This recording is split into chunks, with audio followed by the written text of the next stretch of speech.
Hello, I'm Mike Strand. This is my article from the Summer 2021 edition of Mind Matters by the Brain Injury Alliance of Minnesota. This piece is titled, This Fog of Mine. I marvel at people who can know things for sure. I hold certainty in awe. What that must be like to know something and then for it to actually be true. For me, if I know anything, it is with a great sense of trepidation. How long will it last? How long until a hammer falls and I learn that once again I have misread something? To question my perception is to question my reality. To question my reality is to question my sense of self, my very identity. To interact with people is to assert oneself. To be anything more than a latent observer requires that one be involved, to be present in the moment. And yet, that requires a sense of self. It has been over 30 years since I have had any stable sense of who I am. Time and again, I find the truths I hold as self-evident to be gauzy phantasms. It is to be expected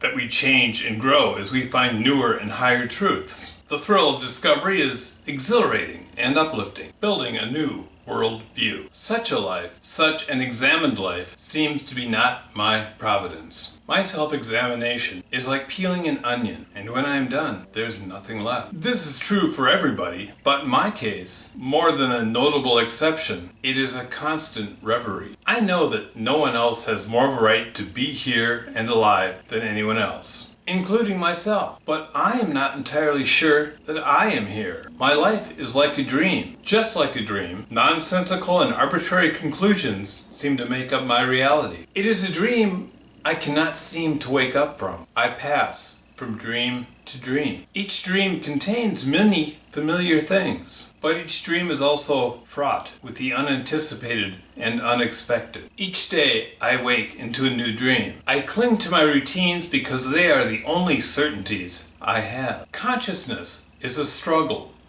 a ladder to climb. There is not a simple dyad of consciousness, unconsciousness. It is a scale, like a coma scale. I have written about this before. I call it the Strand scale of consciousness. It is nothing absolutely defined, just like every other part of my world. It is the realization that there are different degrees of how with it, how present I am. What does this leave me with? It leaves me unable to take anything too seriously, including myself. On the one hand, that can be really great. It tends to be a less stressful way to live one's life. Except, like anything, the problem comes in the extreme. There are things I would like to take seriously at times, but I cannot, like myself. I do not know if anything is true or right, but I choose to believe certain things. These truths that I hold become self-evident because I say so. One I will share is this. It's fun to be nice to people.